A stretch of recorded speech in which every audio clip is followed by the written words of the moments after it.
15장 1절에서 11절까지 교독하겠습니다.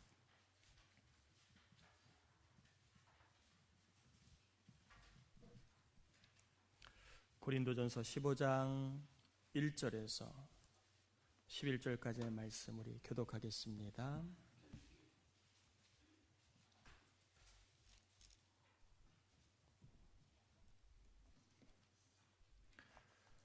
고린도전서 15장 1절에서 11절까지 1절 말씀입니다. 형제들아, 내가 너희에게 전한 복음을 너희에게 알게 하노니 이는 너희가 받은 것이요 또 그가 또 그 가운데 선 것이라.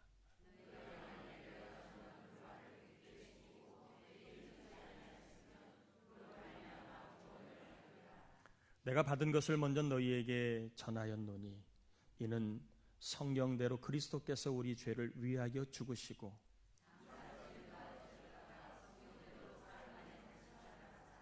게바에게 보이시고 후에 12 제자에게와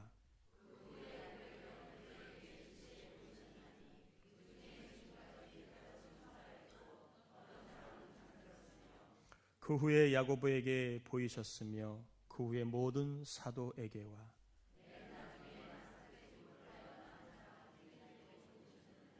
나는 사도 중에 가장 작은 자라. 나는 하나님의 교회를 박해하였으므로 사도라 칭함받기를 감당하지 못할 자니라.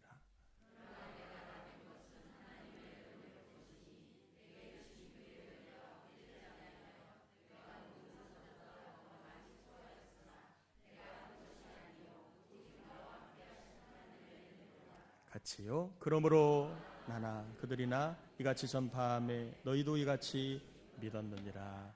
아멘. 바울은 1절과 2절에 복음을 헛되이 믿지 않아야 구원을 받을 수 있다 이렇게 말하고 있습니다. 복음을 헛되이 믿지 않아야 구원을 받는다. 헛되이 믿지 않는다는 말, 이 말은 아무 생각 없이 믿는다 이런 표현입니다. 복음을 아무 생각 없이 믿어서는 구원을 받을 수 없다 이렇게 말하고 있는 내용입니다. 그러면 아무 생각 없이 믿는다는 것은 뭘 말할까요? 아무 생각 없이 믿는다는 말은 무엇을 말할까요? 그것은 바로 바울이 12절에 말하고 있는데 부활이 없다고 믿는 것을 말하고 있습니다. 부활이 없다고 믿는 것은 헛되이 믿는 것이고 성경을 보지도 않고 자기 생각대로 아무 생각 없이 믿는 것이다. 이런 믿음으로는 구원에 이를 수 없다 이렇게 말하고 있습니다. 복음을 믿는다는 것은요, 크게 두 가지로 다시 한번 바울이 소개합니다.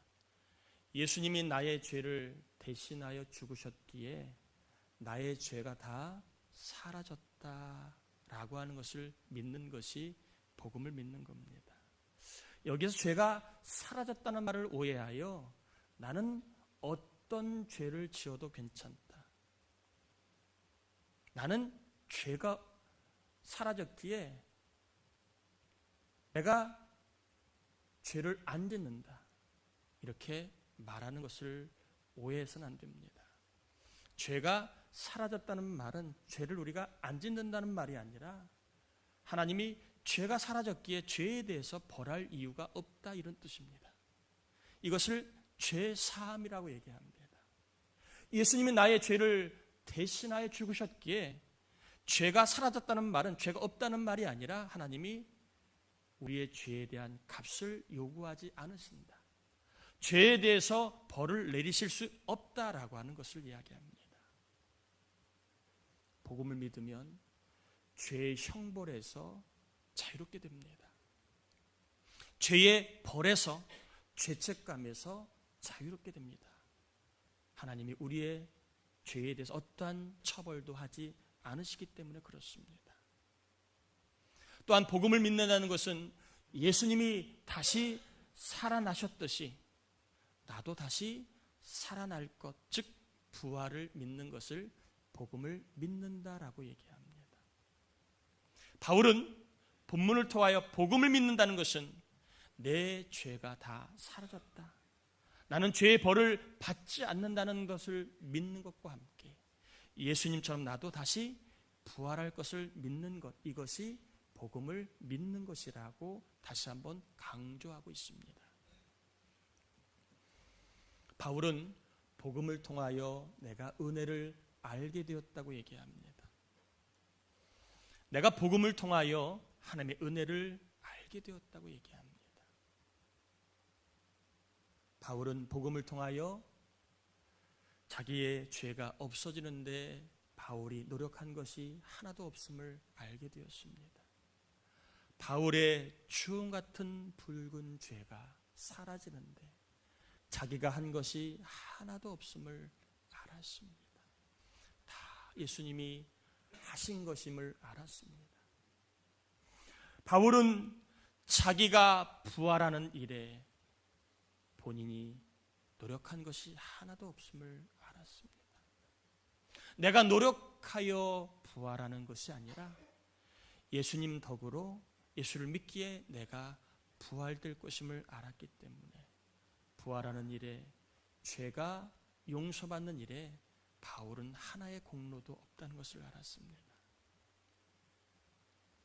하나님의 은혜로 독생자를 이 땅에 보내주셨고 예수 성자 예수님의 은혜로 우리의 죄가, 그분이 성자 예수님의 은혜로 그분이 우리를 대신하여 죄값을 대신하여 죽으셨고 보혜사 성령님께서 은혜를 우리에게 감동으로 주셔서 우리가 예수를 믿고 구원받은 것이라고 하는 것임을 바울은 깨닫게 됩니다. 바울의 구원은 오로지 성부 하나님, 성자 예수님, 성령 하나님의 전적인 은혜였음을 바울은 복음을 통해 깨닫게 됩니다. 바울은 구원 앞에 그가 한 것이 하나도 없음을, 그가 부활을 하는 데 있어서 그가 노력한 것이 하나도 없음을 깨닫고 내가 구원받은 것, 내가 부활할 것이 다 하나님의 은혜임을 고백하고 있습니다. 하나님의 은혜가 있었기 때문에 바울의 귀에는 복음이 들리게 되었고요. 하나님의 은혜가 있었기 때문에 바울의 귀에는, 바울의 심령에는 예수님이 믿어지게 된 것입니다. 하나님의 은혜가 있었기 때문에 바울은 그리하여 복음을 통하여 예수를 믿음으로 구원을 받게 된 것이었습니다. 그래서 바울은 10절에 우리가 잘 아는 말씀, 내가 나된 것은 하나님의 은혜로다 고백을 합니다. 내가 지금까지 살아온 것도 은혜지만 나 같은 사람이 예수 믿고 구원받은 것은 전적인 하나님의 은혜였다라고 바울은 고백을 하고 있습니다. 저나 여러분이 예수를 믿게 된 것, 하나님의 은혜로 된 것입니다. 저나 여러분이 교회에 나오게 된 것, 어떠한 이유, 어떠한 형편은 분명히 있겠지만 그러나 하나님의 은혜로 교회에 나오게 된 것입니다. 저나 여러분이 이 자리에 예배할 수 있는 것, 하나님의 은혜가 있었기 때문에 예배할 수 있었던 것입니다. 우리가 찬양하고 기도하고 무엇보다 부활을 소망하며 천국을 바라볼 수 있는 것도 하나님의 은혜가 있었기 때문입니다. 하나님의 은혜가 아니면 땅만 보고 땅만 쳐다보고 삽니다. 땅의 것만 취하려고 아둥바둥 땅의 것에 욕심을 내며 추함을 드러내게 됩니다.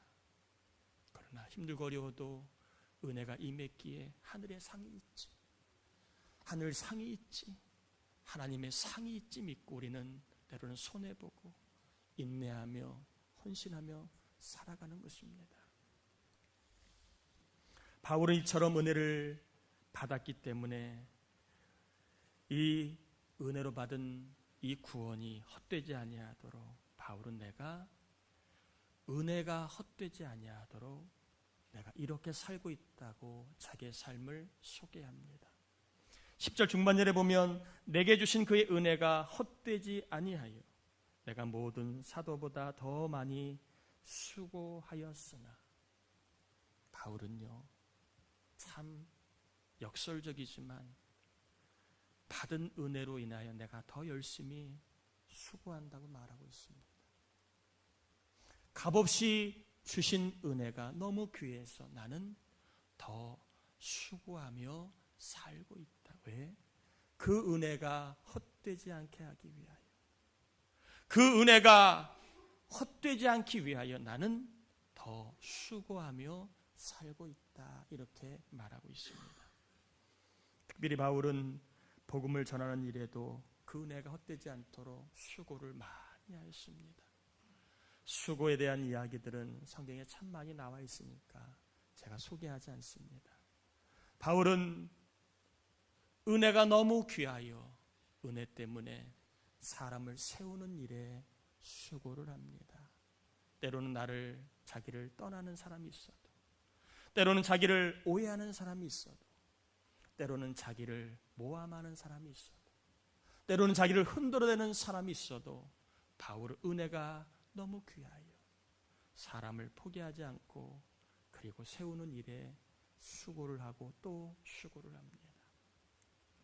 바울은 문제가 있었습니다. 그러나 그 문제를 해결하기 위하여 영적으로 육적으로 수고를 하게 됩니다. 은혜를 통하여 은혜가 헛되지 않도록 내가 할 수 있다면 수고하겠다. 나의 수고를 통하여 조금이라도 하나님의 은혜가 드러날 수 있다면 바울은 내가 오늘도 수고함으로 주의 은혜가 헛되지 않겠다 이렇게 말하고 고백하고 있습니다. 여러분, 수고한다는 말은요, 피곤하다, 지치다 이런 뜻입니다. 그냥 깔짝하는 수고가 아니에요. 내가 조금 더 하는 수고를 말하는 게 아니에요. 지칠 정도로, 피곤할 정도로 하는 수고를 수고한다라고 얘기합니다.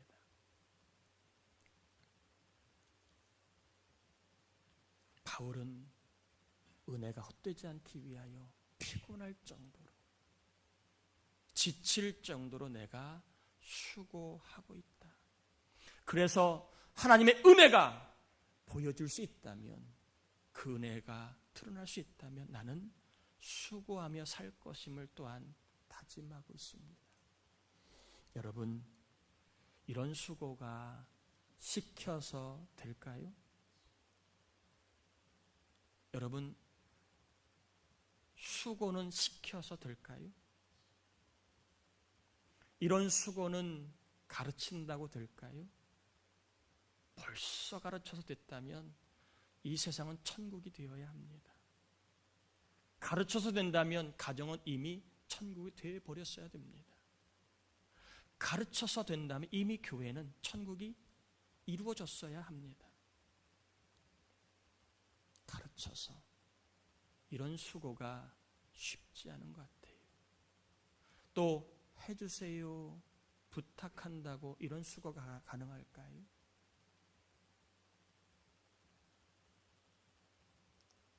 지칠 정도로, 피곤할 정도로 주님을 위한 수고, 말씀에 따르는 수고, 교회를 세우는 수고는요, 은혜를 알지 못하는 사람은 절대 할 수 없습니다. 이런 수고는 윽박지르고 그리고 명령하고 협박하고 그리고 부탁한다고 되지 않아요. 교회가 그래서 은혜가 필요한 거예요.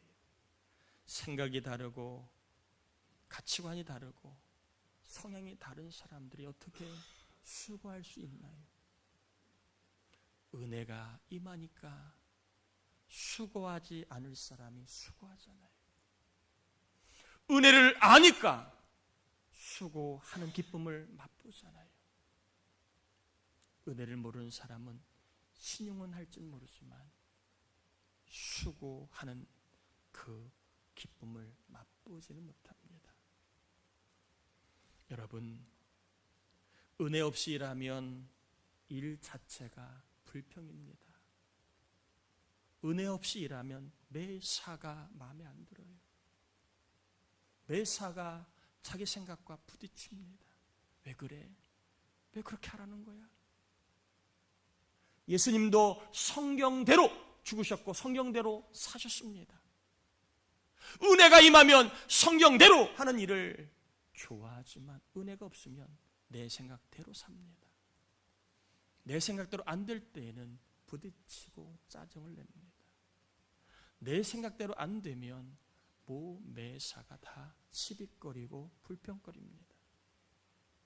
은혜가 없으면 일할수록 사람이 미워져요. 왜 안 도와주지?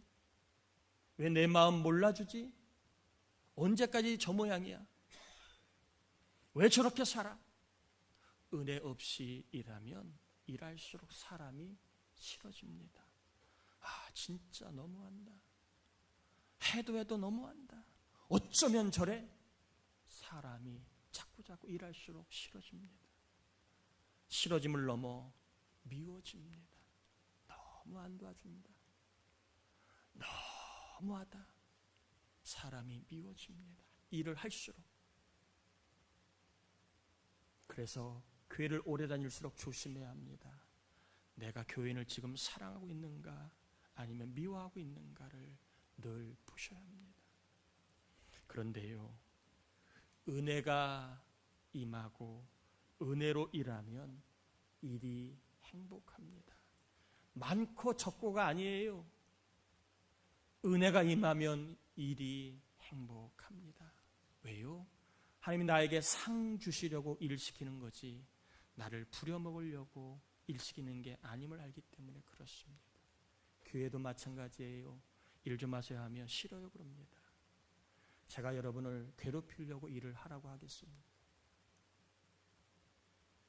이 생이 전부라면 제가 여러분에게 뭐하러 사는 것도 바쁘고 힘든데 일을 하라고 하겠습니까? 하늘에 상이 있으니까 힘들어도 일하세요. 이렇게 부탁하는 거 아니겠습니까? 은혜가 임하면 일이 불평거리가 아니라 일이 상급임을 알고 일을 할 수 있는 것을 기뻐하고 일을 맡겨준 이에게 감사하는 마음을 갖게 됩니다. 참 설명할 길 없지만 은혜가 임하면 경험되는 사건입니다. 또 은혜로 일하면 사람이 점점 좋아집니다. 부족해도 함께 해주는 게 고맙고 때로는 실수해도 같이 써주는 게 너무너무 소중합니다. 은혜로 일하면 사람이 좋고 은혜가 임하면 사람을 사랑하게 됩니다.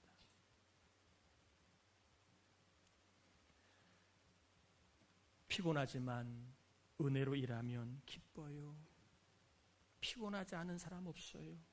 하다못해 어린이집 다닌 아이도 피곤하다고 매일 깨우면 피곤해 그럽니다.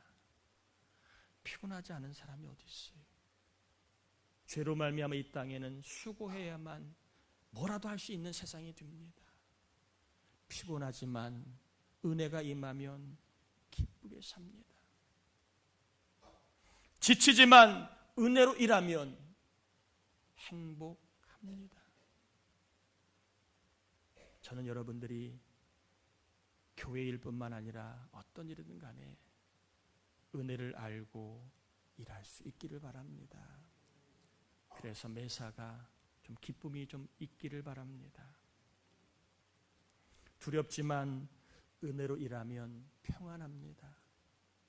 두렵습니다. 저도 내일 일을 바라보면 두려워요. 내년을 바라보면 두렵습니다. 어떻게 목회할까? 어떻게 우리 교회를 이끌어갈까 생각하면 두렵습니다. 그러나 은혜가 임하면 두려움 속에도 평안함이 있습니다. 그래, 하나님이 계시지. 하나님이 도와주시지. 여러분 삶 속에 두려움 대신에 은혜로 하나님의 계심을 늘 고백하며 평안하시기를 축복합니다. 낙심이 들 때가 있습니다. 그러나 은혜가 임하면 소망을 가지고 삽니다. 그래서 은혜를 아는 사람은 누가 시키지 않아도 수고하는 쪽으로 살아갑니다. 남들을 보고 수고하지 않아요. 남들 때문에 수고하지 않아요. 은혜 때문에 수고합니다.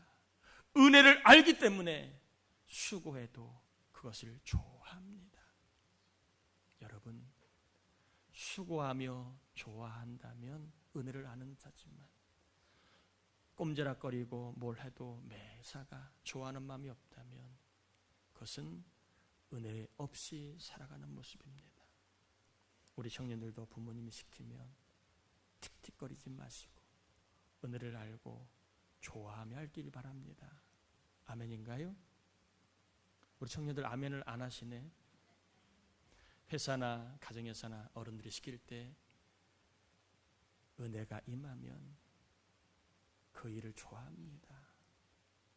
핑계대지 말고 그 일을 좋아하다가 우리 청년들 앞길이 잘 열리기를 축복합니다.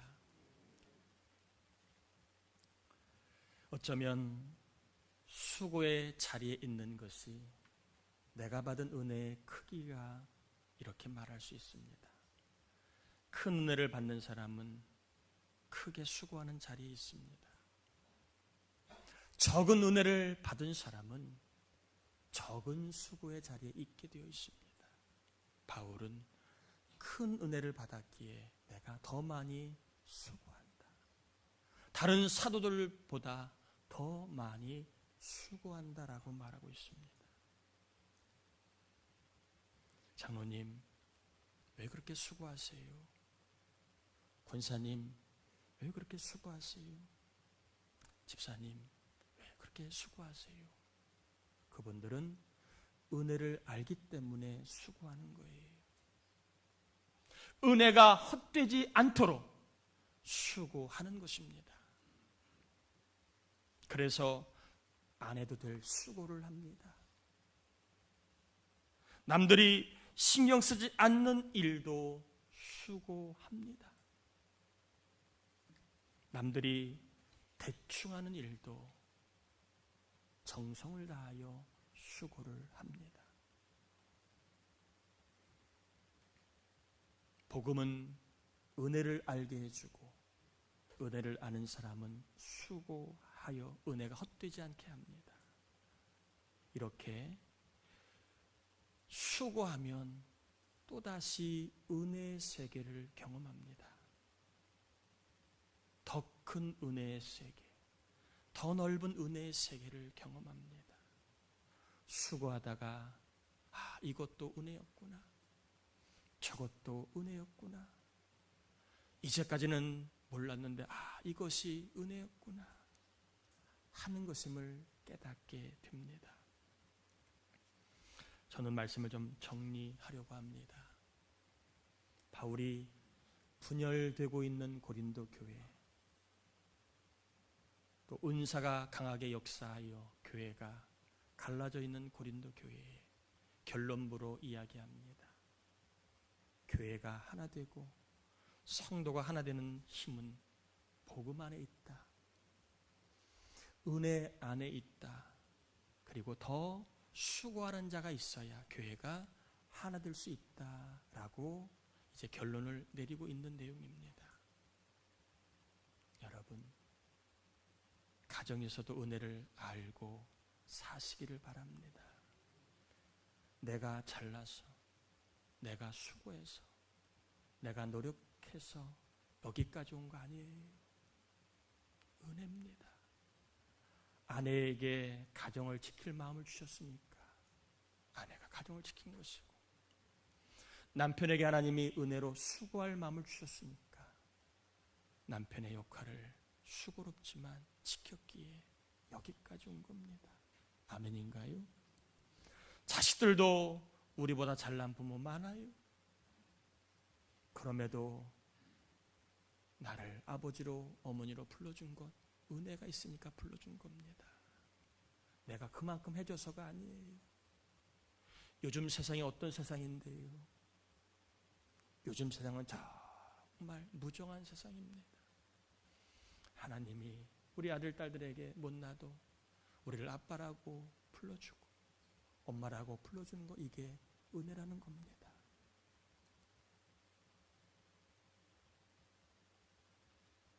여러분 몸도 은혜입니다. 이민아 권사님이 사고가 났는데 홍장로는 그러시더라고요. 1cm만 키가 컸더라면 더 큰 상처를, 부상을 입었을 거라고. 1cm만 컸더라면 더 머리를 크게 다쳤을 거라고. 야, 1cm 작은 게 이게 은혜였구나 하는 말을 하면서, 야, 참, 여러분 특별히 키로 스트레스 받는 분 계십니까? 언젠가는 그 키 때문에 여러분 살 겁니다. 언젠가 여러분의 그 키가 이만하기 때문에 좋은 일이 생길 겁니다. 아멘인가요? 다 은혜입니다. 은혜입니다. 은혜로 살고 앞으로도 은혜로 사시기를 축복합니다. 그리고 하나님께서 주신 은혜가 헛되지 않도록 여러분 좀 더 수고하시길 바랍니다. 제가 수천 번 얘기한다고 되겠어요? 십자가의 은혜, 부활의 은혜를 아는 사람은 수고하게 되어 있습니다. 여러분의 수고가 헛되지 않을 것입니다. 여러분의 수고가 상급이 되고 나중에 그 수고가 복이 될 겁니다. 바울은 복음을 통하여 은혜를 말하고 은혜를 통하여 수고해야 된다고 얘기하고 수고하다가 다시 은혜를 체험할 수 있다고 이 믿음의 사이클을 말하고 있습니다. 여러분 모두가 어떤 어려움, 어떤 괴로움, 어떤 정말 이 문제가 터졌을지는 모르지만 그러나 그 삶 속에 은혜가 있을 겁니다. 은혜를 경험할 겁니다. 또 다른 하나님의 넓은 세계를 경험할 겁니다. 다시 한번 은혜 속에 기도의 수고, 믿음의 수고, 교회를 섬기는 수고를 감당하시다가 여러분의 삶 속에 더 큰 은혜가 경험될 수 있기를 주의 이름으로 축원합니다. 우리 찬송가 1절만 310장 1절만 부르고 좀 같이 기도하겠습니다.